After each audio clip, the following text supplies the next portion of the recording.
Dia 25 de maio. São Gregório VII, Papa. 1080. São Gregório é uma das figuras mais imponentes entre os papas da Igreja Católica. Mas também poucos pontífices têm sido perseguidos e caluniados como este defensor dos direitos da esposa de Cristo. Um historiador protestante bastante imparcial e objetivo nas apreciações diz desse Papa: Gregório VII possuía a intrepidez de herói, a prudência de senador, o zelo de profeta e era, sem dúvida, o diplomata mais genial da Idade Média. O século XI foi para a Igreja um período de grande humilhação. Não fosse ela instituição divina, edificada sobre rocha os próprios filhos, tê-la-iam destruído. O clero superior e inferior, em sua maioria, tinha se esquecido de sua alta missão. Frequentíssimos eram os escândalos, e os príncipes seculares, quais lobos famintos, invadiam o aprisco do Senhor. Os reis Filipe e Augusto I da França, Boleslau II da Polônia, Henrique IV, imperador da Alemanha, eram verdadeiros monstros de imoralidade e crueldade. A palma, porém, coube ao imperador que em crueldade, devassidão e ambição não achava semelhante. Deus se amerciou de sua igreja e deu-lhe um papa, como as circunstâncias o exigiam. De origem pobre, Hildebrando, natural de Toscana, ainda menino, deu demonstrações de um talento superior, razão porque os pais o mandaram à escola dos beneditinos em Roma. Hildebrando não desmentiu as esperanças nele depositadas. Moço ainda, mas já uma celebridade em ciência e virtude, foi eleito prior do convento de Cluny. Deus, porém, tinha-o reservado para a missão mais alta. Chamado a Roma, Leão IX escolheu para secretário. Aos sucessores Vítor II, Estevão IX, Nicolau II e Alexandre II, prestou Hildebrando os mais relevantes serviços. A sua circunspecção, prudência e coragem imperturbável deve à Igreja a vitória em questões complicadíssimas.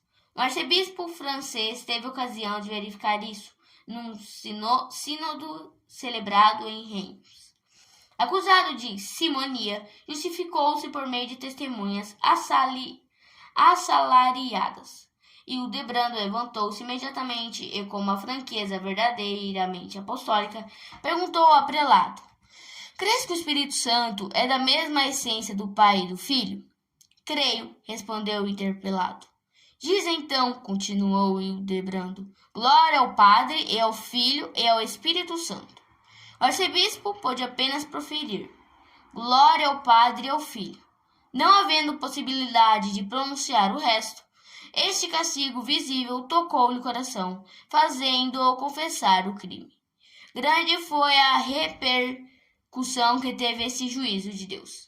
45 bispos e 27 prelados depuseram espontaneamente a dignidade criminosamente adquirida e fizeram penitência. O ano de 1073 trouxe-lhe a eleição, à suprema dignidade do cristianismo. Hildebrando, prevendo que o pontificado seria agitadíssimo, procurou anular a eleição e mandou mensageiros ao imperador com o pedido de não lhe dar confirmação. Grande parte do episcopado alemão, num certo pressentimento do que havia de esperar da energia de Hildebrando, insistiram com o imperador que não reconhecesse a eleição. Henrique, porém, sancionou-a, e Hildebrando, adotando o nome de Gregório VII, aceitou a tiara pontifícia.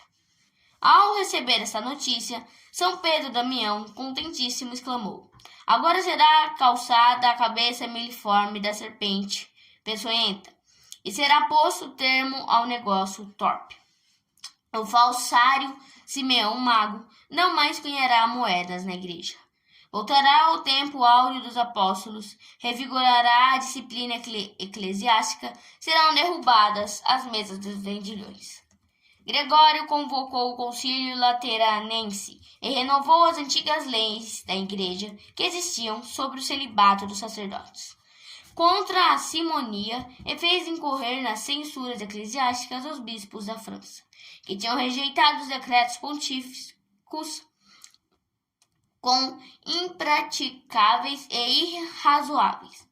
Dos bispos da Alemanha, só 2 tiveram coragem de aceitar e pôr em execução as determinações do Papa. O mais descontente de todos foi o imperador da Alemanha, que pelas proibições do Papa se havia prejudicado no negócio mais rendoso. Viberto, arcebispo de Ravenna e chanceler do imperador na Itália, promoveu uma conspiração contra o Papa. Na estação da missa da meia-noite de Natal, os conspiradores, chefiados por Cêncio, invadiram a igreja e apoderaram-se da pessoa do Papa, para levá-lo à prisão. O povo, porém, libertou seu pastor e Cêncio teria sido apedrejado, se Gregório não lhe tivesse generosamente perdoado. Um segundo concílio, celebrado em Roma no ano de 1075, confirmou as determinações anteriores e fez intimação ao imperador para que, sob pena de excomunhão, respondesse pelos seus crimes. Henrique respondeu com um decreto, elaborado por bispos alemães, que declararam o Papa destituído de toda dignidade e autoridade. Falso monge, dizia o decreto, carregado da maldição de todos os bispos e condenado pelo nosso tribunal, deve a renúncia à cadeira apostólica indignamente usurpada. Gregório, em vez de descer, lançou a excomunhão contra Henrique e os prelados rebeldes, e desligou-lhes os subditos do juramento de fidelidade. Os príncipes da Alemanha, há muito cansados da tirania e arbitrariedade do imperador, reunidos todos na dieta de Tribur, 1076, declararam-no deposto se, no prazo de 1 ano, não fosse absolvido da excomunhão. Henrique empreendeu tudo para se livrar da terrível censura. A vontade da nação tinha-lhe decretado o comparecimento à grande dieta de Augsburgo, que estava marcada para 2 de fevereiro de 1077, e na qual devia justificar-se perante o Papa e os representantes da nação. Proibiram-se-lhe igualmente que não ausentasse no território alemão antes da celebração da dieta. Henrique não se sentiu com coragem em sujeitar-se a essa humilhação e podia prever também que a dieta de Augsburgo, expondo-lhe às claras todos os crimes, declararia sua solene deposição. Para evitá-lo, tratou de obter clandestinamente a absolvição da excomunhão. Sabendo que Gregório se achava no castelo da condessa Matilde, em Canossa, para lá se dirigiu em traje de penitente e, apesar do frio intensíssimo do inverno, ficou descalço e exposto à inclemência da estação. Durante 3 dias, esperando obter a audiência do Papa, este se negou terminantemente a recebê-lo, porque Henrique se tinha comprometido a não sair da Alemanha e apresentar-se à dieta de Augsburgo. Não era em Canossa que devia dar satisfação à nação e ao Papa. Afinal, Gregório cedeu às instâncias da condessa Matilde e recebeu Henrique em audiência. Esse, então, aceitou as condições que lhe foram impostas e, com juramento, prometeu executá-las ao pé da letra. Isto é, apresentar-se à dieta de Augsburgo, voltar para a Alemanha e nunca mais fazer aliança com os príncipes e bispos simonistas. Gregório absolveu e deu-lhe a Sagrada Comunhão. Mal tinha saído de Canossa e ainda se achava na Itália, esquecido das promessas, aliou-se com os príncipes e bispos inimigos do Papa. E uma vez na Alemanha moveu guerra contra os adversários. Os príncipes elegeram um novo imperador na pessoa de Rodolfo de Suábia e Henrique foi excomungado pela 2ª vez.